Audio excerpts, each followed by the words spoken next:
Hello students, स्वागत है आपका अपने चैनल गणित स्टूडियो में। तो प्यारे बच्चों, सबसे पहले हम क्लास 10th के मैथ से शुरुआत करेंगे हम अपनी जर्नी की। और क्लास 10th में हम एक बहुत ही इंपॉर्टेंट चैप्टर उठाएंगे जिसका कि नाम है रियल नंबर्स। आपको इस चैप्टर के नाम से ही पता चल रहा होगा कि आपको इसमें कहीं ना कहीं नंबर सिस्टम की नॉलेज होना बहुत ज़्यादा ज़रूरी है।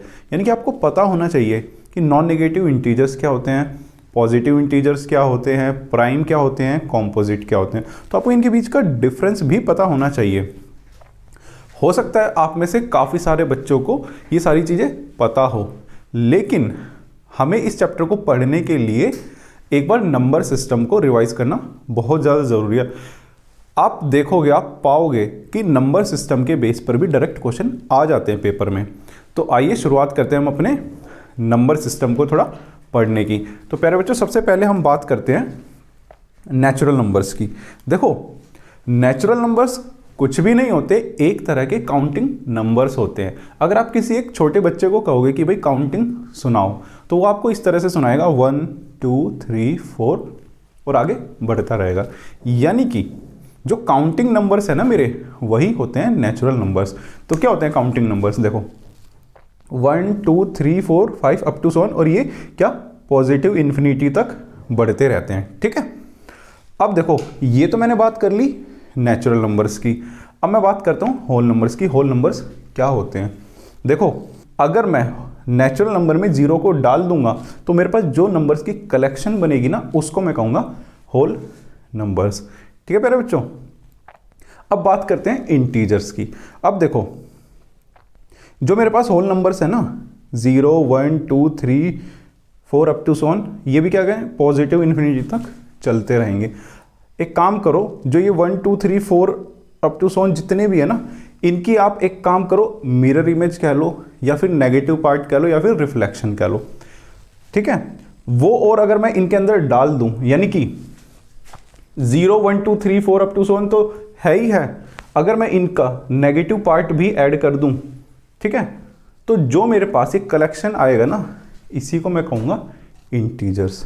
तो इंटीजर्स कुछ भी नहीं होते, 0 1 2 3, इस तरफ देखो ये बढ़ते रहते हैं, ठीक है, और इस तरफ ये क्या है घटते रहते हैं। 0 इस तरफ -1 -2 -3, और यही चीज़ आपको कई किताबों में ऐसे भी लिखी हुई मिल जाएगी, 0 +- 1 +- 2 +- 3 अप टू 7। देखो ये यहाँ पे प्लस इन्फिनिटी की तरफ बढ़ते रहते हैं और ये इस तरफ माइनस इन्फिनिटी की तरफ बढ़ते रहते हैं।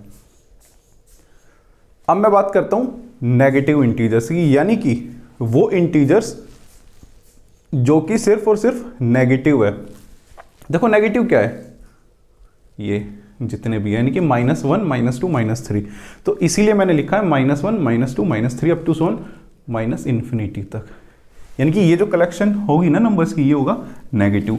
ऐसे ही मेरे पास क्या होंगे पॉजिटिव इंटीजर्स, यानी कि जो सिर्फ और सिर्फ पॉजिटिव है, यानी कि 1 से लेके इधर आगे तक जितने भी है पॉजिटिव इन्फिनिटी तक। तो इसलिए मैंने पॉजिटिव इंटीजर्स में लिखा है 1 2 3 4 अप टू 7, ये भी पॉजिटिव इन्फिनिटी तक चलते रहेंगे।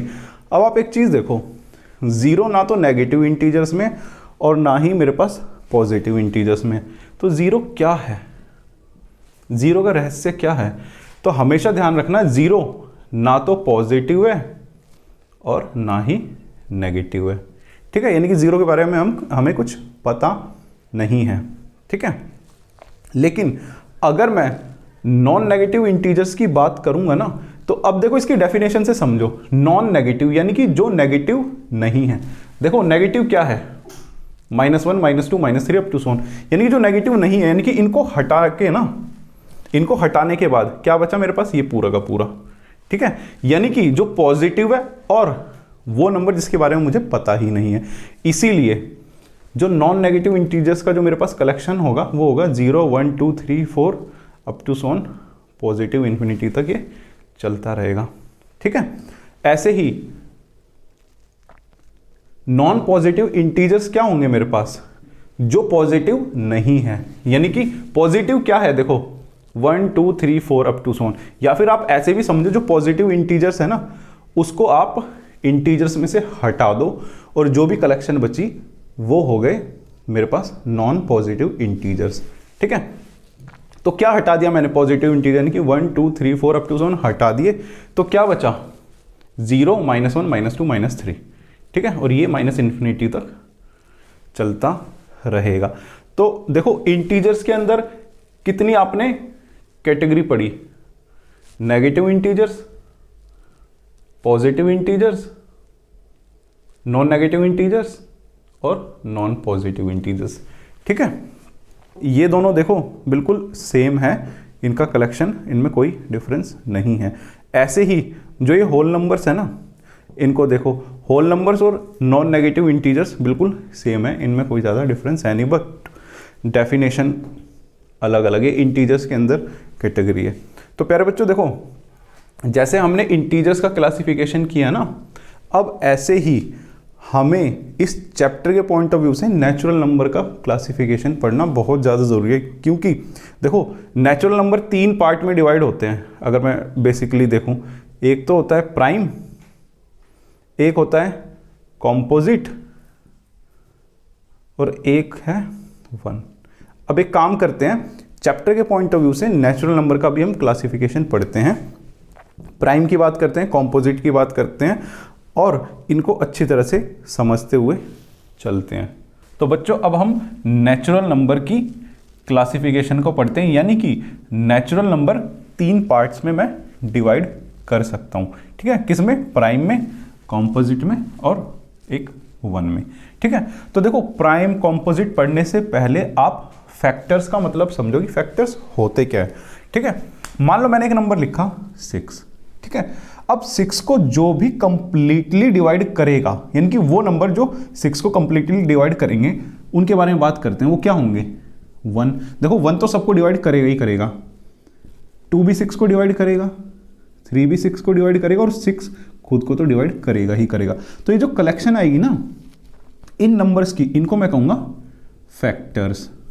अब देखो फैक्टर्स है ना, जो ये प्लूरल वर्ड है, ठीक है, यानी कि यहाँ पे जो हर एक जो नंबर लिखा हुआ है ना वो है फैक्टर, ठीक है। ये भी एक फैक्टर है, ये भी एक फैक्टर है, ठीक है, ये सारे के सारे क्या है, फैक्टर।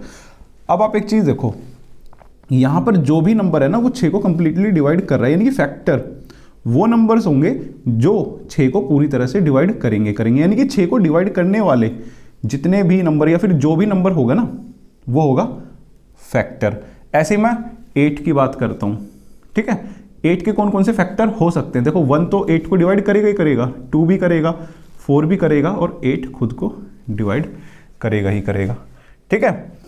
अब आप आगे के लिए एक चीज़ ध्यान रख लेना, मान लो मैं आपको कहूँ कि जो x है ये किसी y का फैक्टर है, ठीक है, यानी कि x है जो डिवाइड करेगा ही करेगा y को, ठीक है। चाहे मैं डिवाइड बोलूं, चाहे मैं ये बोलूं कंप्लीटली डिवाइड, तो आप समझ लेना कि उसका मीनिंग एक ही है, कंप्लीटली डिवाइड।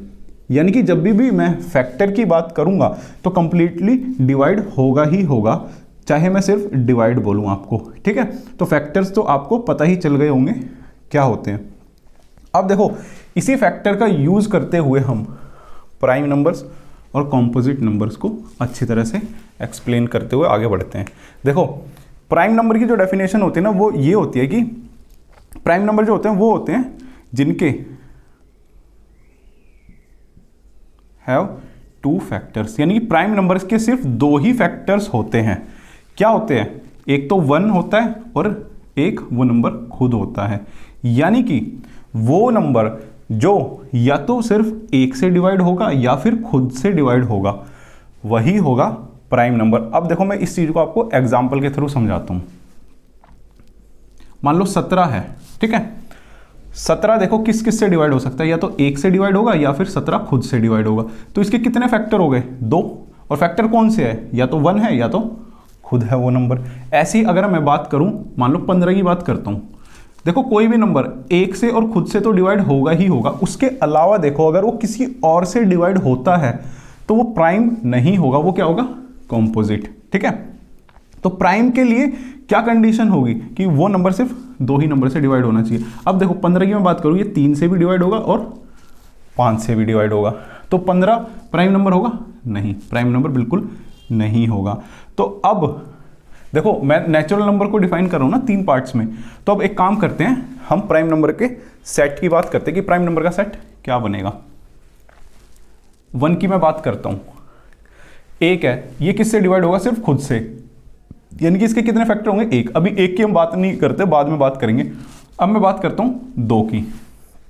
देखो 2 के कितने फैक्टर्स हैं? सिर्फ 2 ही फैक्टर होंगे, यानी कि 2 को डिवाइड करने वाले कितने नंबर होंगे? या तो 1 इसको डिवाइड करेगा या फिर 2 खुद को डिवाइड करेगा। ठीक है, तो 2 फैक्टर्स की कंडीशन इसके लिए सेटिस्फाई हो गई? बिल्कुल। 3 के लिए भी हो जाएगी, क्योंकि 3 या तो 1 से डिवाइड होगा या फिर खुद से डिवाइड होगा। ऐसे अब अगर मैं 4 की बात करूं तो 4 देखो किस किस से डिवाइड होगा? 1 और 4 से तो होगा, लेकिन 2 से भी डिवाइड होगा, तो ये प्राइम होगा नहीं, क्योंकि इसके 2 से ज़्यादा फैक्टर है। देखो अब है नेक्स्ट 5। ठीक है, 6 होगा, 6 के मैंने बताया कितने फैक्टर्स है? 4। और प्राइम नंबर्स के कितने फैक्टर्स होने चाहिए? सिर्फ 2। तो 6 मेरे पास प्राइम नंबर होगा? बिल्कुल नहीं होगा। ऐसी 7 और आगे बढ़ जाओ 11, 13 टू सो ऑन। ठीक है, अब आप है ना यहाँ पे है ना एक बहुत ही इंपॉर्टेंट नंबर ऑब्जर्व करो, ये जो सबसे पहला नंबर लिखा हुआ है। देखो कई बार है ना होता क्या है कि पेपर में आपसे क्वेश्चन डायरेक्ट पूछ लिया जाता है कि स्मॉलेस्ट प्राइम नंबर बताओ, और यही जो स्मॉलेस्ट मेरे पास प्राइम नंबर है ना जो कि 2 है, यही पूरे सेट में एक ऐसा नंबर है जो कि इवन है। बाकी सारे के सारे नंबर्स आप देख लेना ऑड होंगे ही होंगे। तो इसीलिए ये मैंने लिखा है ओनली इवन प्राइम नंबर, यानी कि इकलौता जो प्राइम नंबर होगा ना, इकलौता इवन प्राइम नंबर जो होगा वो होगा 2। ठीक है, 2 के अलावा कोई और ऐसा इवन प्राइम इस सेट में होगा ही नहीं। ठीक है, अब बात करते हैं हम कॉम्पोजिट की। देखो कॉम्पोजिट की अगर मैं डेफिनेशन की बात करूं मैं, तो कॉम्पोजिट नंबर्स वो नंबर्स होते हैं जिनके 3 या फिर 3 से ज्यादा फैक्टर होते हैं, हैविंग 3 और मोर फैक्टर्स। ठीक है, और दूसरे अगर मैं डेफिनेशन में इसको बात करूं, कंपोजिट नंबर वो होंगे नेचुरल नंबर्स में से आप प्राइम और 1 को हटा दो, जो भी नंबर्स बचेंगे मेरे पास बचेंगे क्या? Composite numbers. ठीक है, यानी कि उन्हीं के मेरे पास 3 या 3 से ज्यादा फैक्टर्स होंगे। तो क्या आएगा कंपोजिट नंबर का सेट? देखो 1 को हटा दो, 1 की तो अभी मुझे बात ही नहीं करनी। प्राइम हटा दो, यानी कि 2 को हटा दो, 3 को हटा दो, क्या आएगा पहला नंबर? 4, क्योंकि 4 के 3 फैक्टर है। बिल्कुल, कौन कौन से? 1, 2 और ये 4 खुद को तो डिवाइड करेगा।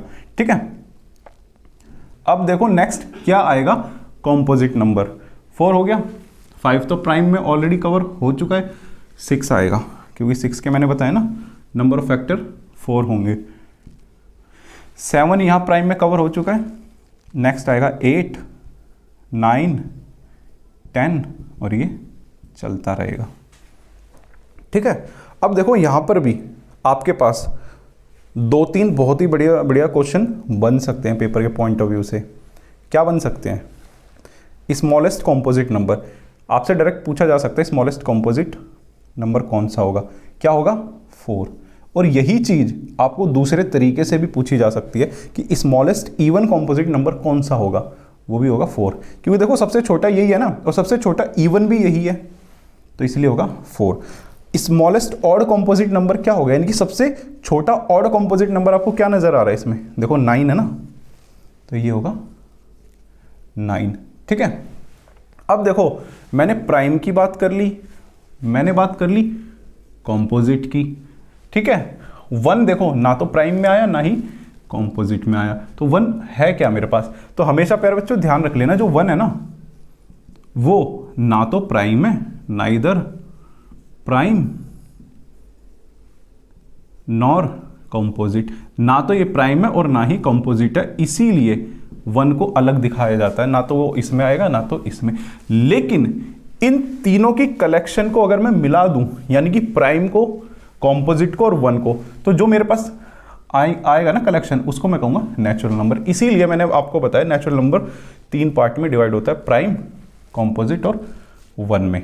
ठीक है, पेपर के पॉइंट ऑफ व्यू से और इस चैप्टर के पॉइंट ऑफ व्यू से प्राइम और कॉम्पोजिट में आपको डिफरेंस पता होना चाहिए। देखो मैं आगे चल के इनसे रिलेटेड क्वेश्चंस भी कराऊंगा इस क्लास के एंड में। ठीक है, हमने पढ़ लिया नेचुरल नंबर क्लासिफिकेशन। अब हम अपने नंबर सिस्टम की तरफ वापस चलते हैं और अब रैशनल इरेशनल को थोड़ा डिटेल में पढ़ते हैं। बच्चों अब हम बात करते हैं रैशनल नंबर और इर्रेशनल नंबर की। देखो बड़े डिटेल में समझेंगे, बहुत ही अच्छी तरह से समझेंगे। बच्चों को इस पार्ट में थोड़ी सी कहीं ना कहीं कंफ्यूजन रहती है। देखो मैंने आपको है ना इंटीजर्स पढ़ाए, ठीक है। इंटीजर्स क्या होते हैं? 0, 1, 2, 3, 4 और -1, -2, -3, यानी कि इनके कलेक्शन को। लेकिन आप बहुत सारे नंबर्स को अभी स्किप कर गए हो। कौन से? डेसिमल नंबर को, ठीक है। आप देखो 0 और 1 के बीच में बहुत सारे नंबर्स हैं, ठीक है। अब हम उन नंबर्स की बात करते हैं, यानी कि कोई भी दो इंटीजर्स के बीच में बहुत सारे नंबर्स हो सकते हैं, ठीक है। वो नंबर्स किस तरह के होते हैं? डेसिमल फॉर्म के। किस तरह के? डेसिमल फॉर्म के। देखो जैसे 1 और 2 के बीच में 1.3, 1.34 इस तरह से बहुत सारे नंबर्स होते हैं। तो देखो जो भी दो इंटीजर्स के बीच में या फिर दो नंबर्स के बीच में जितने भी नंबर्स होते हैं, कोई से भी आप उठा लो, वो जनरली डेसिमल नंबर 3 ही टाइप के होते हैं। कितने? 3 टाइप के, ठीक है। क्या उनका जो टाइप है किस तरह का होता है? हो सकता है उसका डेसिमल एक्सपेंशन टर्मिनेट हो जाए। मैं आपको सबके एग्जांपल ले लेकर दिखाता हूं। टर्मिनेट हो जाए यानी कि ऐसा नंबर भी तो हो सकता है 1.2, ठीक है। देखो डेसिमल एक्सपेंशन यानी कि डेसिमल के बाद है, टर्मिनेट हो रहा है ये, यानी कि रुक रहा है कहीं ना कहीं। अगर मैं लिखूं 1.345, ये टर्मिनेट हो रहा है? बिल्कुल हो रहा है। तो ये तो देखो डेसिमल नंबर कौन से हैं जो टर्मिनेट हो रहे हैं, ठीक है। अब नॉन टर्मिनेटिंग रिपीटिंग, यानी कि जो टर्मिनेट नहीं हो रहे लेकिन डेसिमल के बाद रिपीट कर रहे हैं। देखो खुद ही सोचो आप क्या होगा। जैसे मैं लिखूं 1.333, अब तो सुन लिखता रहूं, यही चीज आपको बार की फॉर्म में ऐसे भी लिखी हुई मिल सकती है, ठीक है। एक और एग्जांपल उठा लेते हैं। क्या उठा लेते हैं हम? 1 पॉइंट मान लो ये है 5, 5, 5 और ये चलता जा रहा है, चलता जा रहा है, ठीक है। तो इसी को मैं लिख सकता हूं 1.5 का बार, ठीक है। तो ये देखो एक कैटेगरी हो गई डेसिमल एक्सपेंशन, दूसरी हो गई। जो तीसरी कैटेगरी होती है ना, वो होती है non terminating and non repeating. देखो सबसे पहले मैं आपको रैशनल पढ़ा रहा हूं, ठीक है। तो ये जो कैटेगरी है ना इर्रेशनल के अंदर कवर होगी, इसीलिए देखो मैं इसको यहां पर क्रॉस कर रहा हूं। तो ये चीज, ये कैटेगरी है ना आपको डेसिमल एक्सपेंशन वाली इर्रेशनल नंबर में पढ़नी है। तो आपको रैशनल के पॉइंट ऑफ व्यू से सिर्फ यही समझो अभी फिलहाल terminating and non terminating repeating, जिनका डेसिमल एक्सपेंशन होगा। आपने क्लास 9th में किया होगा कि जो डेसिमल एक्सपेंशन है ना टर्मिनेट हो रहा है और नॉन टर्मिनेटिंग रिपीटिंग है, उनको मैं p/q की फॉर्म में लिख सकता हूं। जैसे 1.2 है मेरे पास, इसको p/q की फॉर्म में कैसे लिखूंगा?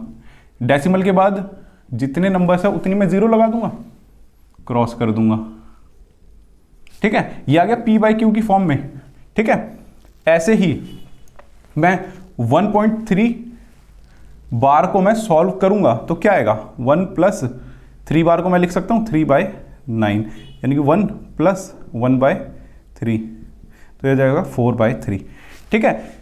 अब देखो अधिकतर आपको यह पढ़ाया जाता है कि रैशनल नंबर p/q की फॉर्म का होगा, लेकिन मैं आपको बताऊंगा कि p/q फॉर्म क्यों होती है। क्योंकि जो आपने डेसिमल नंबर जो स्किप किए थे ना, वो बेसिकली कितने टाइप के होते हैं? 3 टाइप के होते हैं, ठीक है। 3 में से जो ये 2 कैटेगरी होगी ना, ये मेरी होगी रैशनल नंबर्स की। और इन 2 कैटेगरी को अगर मैं लिखना चाहूंगा न्यूमरेटर और डिनोमिनेटर की फॉर्म में, तभी मेरे पास ये वर्ड आता है p/q, यानी कि इन्हीं को मैं p/q की फॉर्म में लिख सकता हूं। इसीलिए जो आपको रैशनल नंबर की डेफिनेशन दी जाती है ना, वो दी जाती है p/q such that p and q are integers and q is strictly non zero, ठीक है। आई होप आप रैशनल नंबर अच्छी तरह से समझ गए होंगे, ठीक है। अब जो हमारी एक कैटेगरी मिस हो गई थी नॉन टर्मिनेटिंग रिपीटिंग, उसकी तो बाद में बात करेंगे। पहले कुछ और कंफ्यूजन होती है बच्चों को, क्या होती है? इंटीजर्स क्या रैशनल नंबर होंगे, ठीक है। अब देखो इंटीजर कोई सा भी उठाओ आप, -3, ठीक है। अब इसको दोनों तरीके से देखो, डेसिमल की फॉर्म में भी और p/q की फॉर्म में भी। मैं -3 को लिख सकता हूं -3.0, बिल्कुल लिख सकता हूं। डेसिमल के बाद ये टर्मिनेट हो रहा है, बिल्कुल। जो टर्मिनेट होगा और जिसका decimal expansion non terminating repeating होगा, सिर्फ यही मेरे पास क्या होंगे? रैशनल नंबर्स, और जिनको कि मैं p/q की फॉर्म में लिख पाऊंगा। अब देखो इसका डेसिमल के बाद जो है टर्मिनेट हो रहा है, और इसको मैं ऐसे भी तो लिख सकता हूं -3 को -3/1, तो ऑब्वियस ही बात है जो इंटीजर्स है वो रैशनल नंबर भी होंगे। अगर इंटीजर्स रैशनल नंबर हो सकते हैं तो होल नंबर भी हो सकते हैं। होल नंबर में देखो क्या है, अगर मैं लिखूँ 0 को मैं ऐसे लिख सकता हूँ 0/1, बिल्कुल लिख सकता हूँ, ठीक है। अगर मैं लिखूँ नेचुरल नंबर को, मान लो 3 है, तो 3 को मैं ऐसे लिख सकता हूँ 3.0, या फिर 3 को ही मैं ऐसे लिख सकता हूँ 3/1, बिल्कुल लिख सकता हूँ। तो ये बिल्कुल आप कन्फ्यूज़न माइंड में मत लेकर आना। जो भी इंटीजर्स है, होल नंबर्स है, नेचुरल नंबर, वो पक्का रैशनल होंगे ही होंगे, ठीक है। अब उस कंडीशन की बात करते हैं जो हमने यहाँ स्किप कर दी थी, यानी कि वो नंबर्स जिनका डेसिमल एक्सपेंशन ना तो टर्मिनेट होगा और ना ही रिपीट होगा, ठीक है। तो आप खुद सोचो क्या हो सकता है। मान लो 0 पॉइंट में लिखूँ 10, ठीक है। अब मैं इसको रिपीट नहीं कर रहा हूँ, 100 कर दूँ, ठीक है। फिर उसके बाद 1000 लगा दूँ और ये आगे बढ़ता रहेगा। अब देखो ना तो ये एक फिक्स पैटर्न से रिपीट हो रहा है और ना ही कहीं टर्मिनेट हो रहा है। तो इस तरह के जितने भी नंबर्स होंगे वो होंगे मेरे पास इर्रेशनल नंबर। और भी आप एग्जांपल ले लो, आप खुद भी बना सकते हो। मान लो मैं लिख दूं 0.23, फिर उसके बाद 231 लिख दूं, 232 लिख दूं, 233 लिख दूं, और ये चलते रहेंगे, ठीक है। इस तरह के नंबर्स क्या होंगे?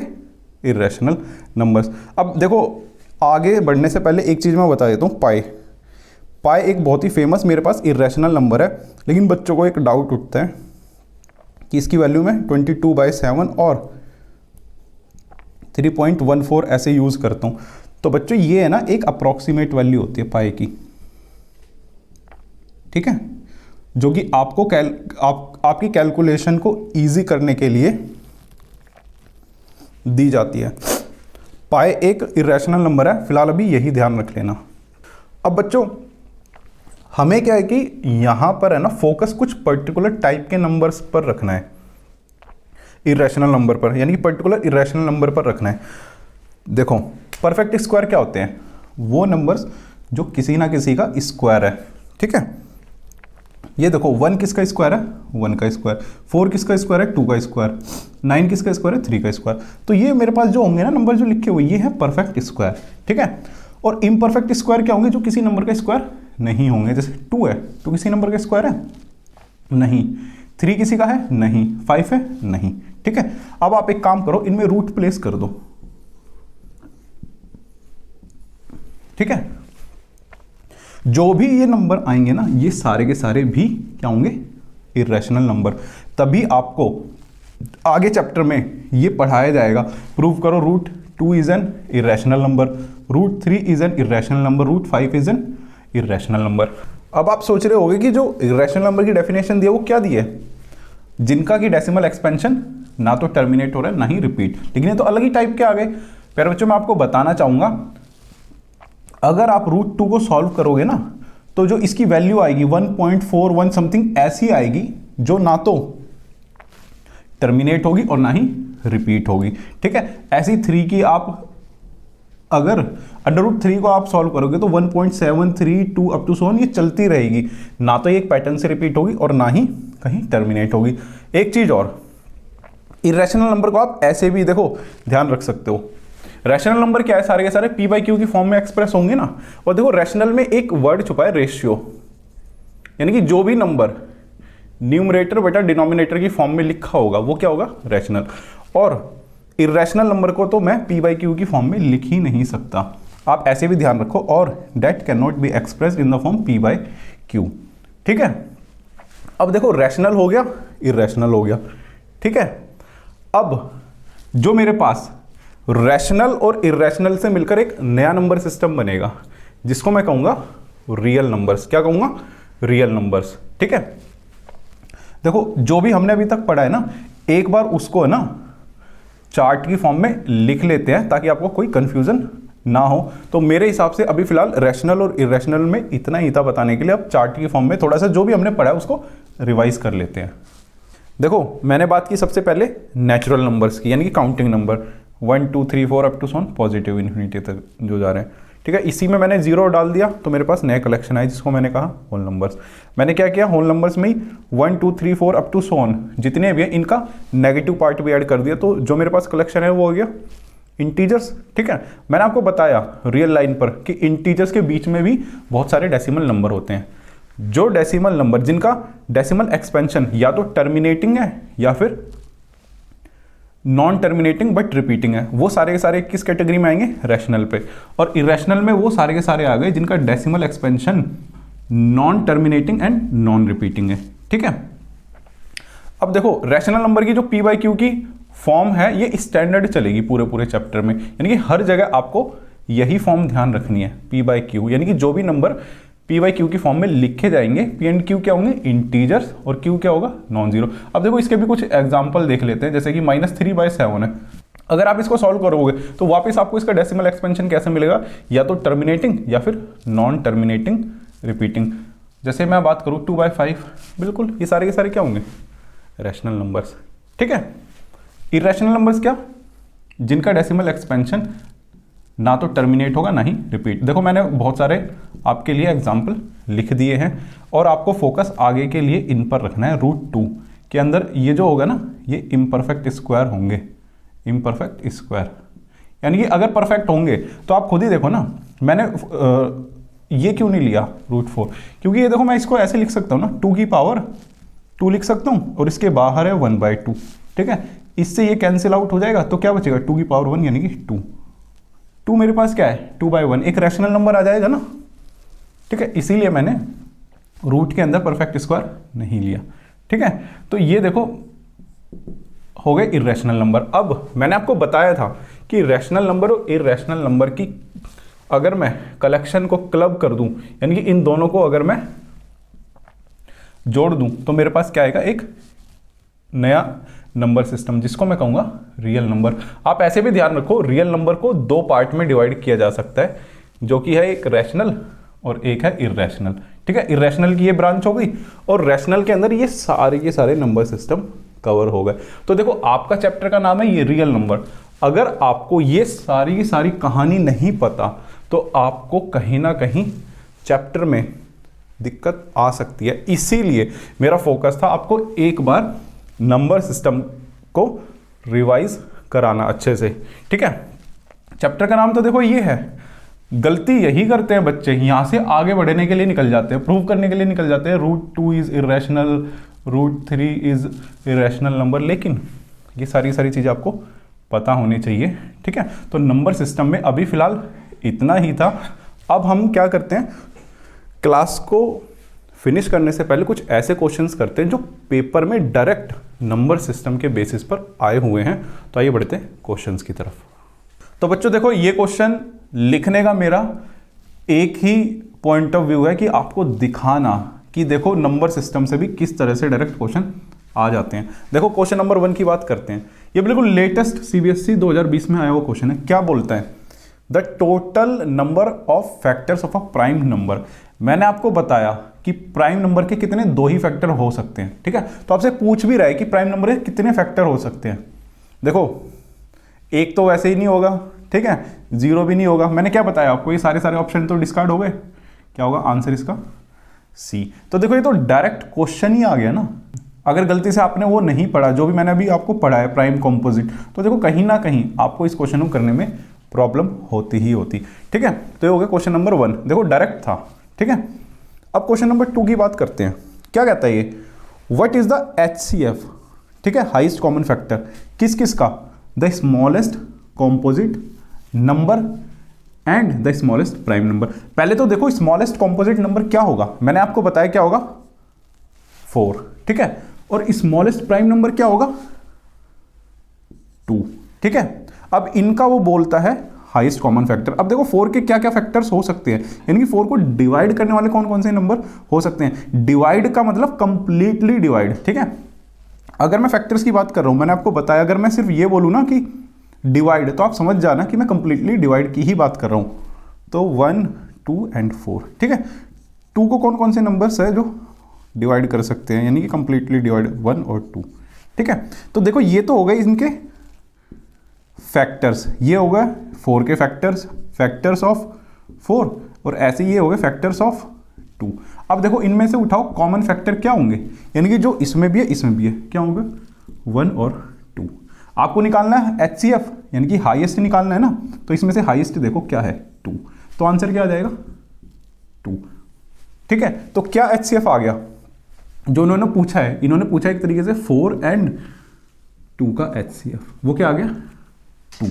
ठीक है, अब करते हैं क्वेश्चन नंबर 3। देखो ये क्वेश्चन बिल्कुल, ये भी लेटेस्ट आया हुआ क्वेश्चन है 2018 का, और जो मैं आपको क्वेश्चन नंबर 3 करा रहा हूँ ये आपको NCERT में मिल जाएगा, एक्सरसाइज 1.2 का क्वेश्चन नंबर 6।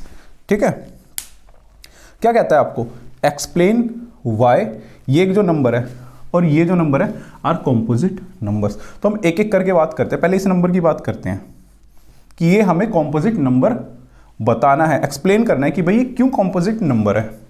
अब आप देखो जो आपके पास नंबर दिया हुआ, क्या दिया हुआ है, 7 × 11 × 13 + 13। ठीक है, इसी को अगर मैं आगे सॉल्व करूं, 13 को अगर मैं कॉमन ले लूं तो अंदर क्या आ गया, 7 × 11 + 1, यही क्या आ गया मेरे पास, 13 × ये हो गया 77 और 1 78। तो ये देखो क्या लिखा हुआ है, 13 × एक तरीके से 78। ठीक है, अब आप एक चीज़ देखो, जो कोई भी नंबर है ना, मान लो मेरे पास कोई नंबर है A, ठीक है, किसी भी नंबर को मैं ऐसे लिख सकता हूँ, A भी छोड़ो आप, किसी भी नंबर को ऐसे लिख सकता हूँ मैं, इन जनरल बात करते हैं, क्या, divisor into quotient plus remainder. देखो किसी भी नंबर को मैं ऐसे लिख सकता हूँ। ठीक है, अब देखो यहां पर रिमाइंडर तो कुछ है ही नहीं ना, प्लस में कुछ भी नहीं है, तो रिमाइंडर के पार्ट को तो हटा दो फिलहाल अभी यहां से, मैं आपको देखो सिर्फ समझाने के लिए लिख रहा हूं। ठीक है, यानी कि किसी भी नंबर को अगर मेरे पास रिमाइंडर 0 है तो मैं ऐसे लिख सकता हूं, डिवीजर इनटू कोशेंट। तो एक तरीके से ये प्रोडक्ट कर करा के जो भी नंबर आएगा इसी तरीके से लिखा हुआ है ना, डिवीजर इनटू कोशेंट। अगर मैं इसको डिवीजर बोलता हूं तो यानी कि 13 डिवाइड कर रहा है किसको, जो भी नंबर ये सॉल्व कर करा के आ रहा है। ठीक है, और फिर उस केस में अगर ये डिवीजर है तो ये क्या आ जाएगा, कोशेंट। ठीक है, अब अगर मैं इनका ना रोल को है ना चेंज कर देता हूं, इसको मैं बोल देता हूं कि ये हो गया कोशेंट, तो डिवीजर ये होगा, तो यानी कि 78 भी तो डिवाइड करेगा ना उस नंबर को जो भी ये सॉल्व कर करा के आएगा, यानी कि जो भी नंबर ये सॉल्व कर करा के आएगा, ठीक है, उसको 13 भी डिवाइड कर रहा है और 78 भी डिवाइड कर रहा है, यानी कि 1 और इस नंबर के अलावा देखो 2 नंबर मिल गए ना, कम से कम ये 2 नंबर तो डिवाइड करेंगे ही करेंगे। तो इसीलिए आप लिखो, इतना लिखने के बाद, ये तो देखो मैंने आपको समझाने के लिए लिखवाया था, आप लिखो clearly, it has more than 2 factors. बस कॉम्पोजिट में यही आपको लिखना होगा, therefore it is a composite number. देखो इसके 2 से ज्यादा फैक्टर हो गए, 2 से ज्यादा यानी कि 3 है, 3 से भी ज्यादा। ठीक है ना, 2 से ज्यादा यानी कि कम से कम 3 तो होंगे ही। ठीक है, तो इसीलिए क्या होगा, ये कॉम्पोजिट नंबर। तो अब प्यारे बच्चों इस क्वेश्चन की बात करते हैं। ये देखो क्या क्वेश्चन दिया हुआ है, 7 × 6 × 5 × 4 × 3 × 2 × 1 प्लस में 5। अब देखो जो कॉमन है ना, पहले उसको बाहर निकाल लो, क्या आया मेरे पास 5, तो अंदर क्या आ गया, 7 × 6 × 4 × 3 × 2 × 1 प्लस 1। ठीक है, ये हो जाएगा, सॉल्व कर कर आके आएगा 1008 प्लस 1। ठीक है, ये हो जाएगा 5 × 1009। देखो वही थ्योरी, वही चीज आपको अप्लाई करनी है। ये जो भी नंबर आएगा ये प्रोडक्ट ऑफ 2 नंबर्स में लिखा हुआ है। ठीक है, यानी कि ये नंबर इससे भी डिवाइड होगा, 5 से भी, और 1009 से भी डिवाइड होगा। 1 से तो डिवाइड हो गए और खुद से तो डिवाइड होगा ही होगा। तो यानी कि देखो इसके कम से कम 4 फैक्टर तो मुझे पता ही चल गए ना। तो आप लिखो यहां पर, it has more than 2 factors. बस हमारा काम यहीं पर ही बन गया। ठीक है, देयरफॉर द गिवन नंबर जो कि है ये आप लिख लेना, इज अ कॉम्पोजिट नंबर। ठीक है, तो प्यारे बच्चों आज की क्लास में इतना ही था। आई होप आपको कुछ कहीं ना कहीं सीखने को मिला होगा, और मेरी कोशिश ये रहेगी कि आपको हर एक कॉन्सेप्ट, हर एक चीज़ को अच्छी तरह से बताऊं। तो आज की क्लास में मेरी तरफ से इतना ही था। मिलेंगे नेक्स्ट क्लास में कुछ और नए कंटेंट और नए टॉपिक के साथ। नमस्कार, जय हिंद।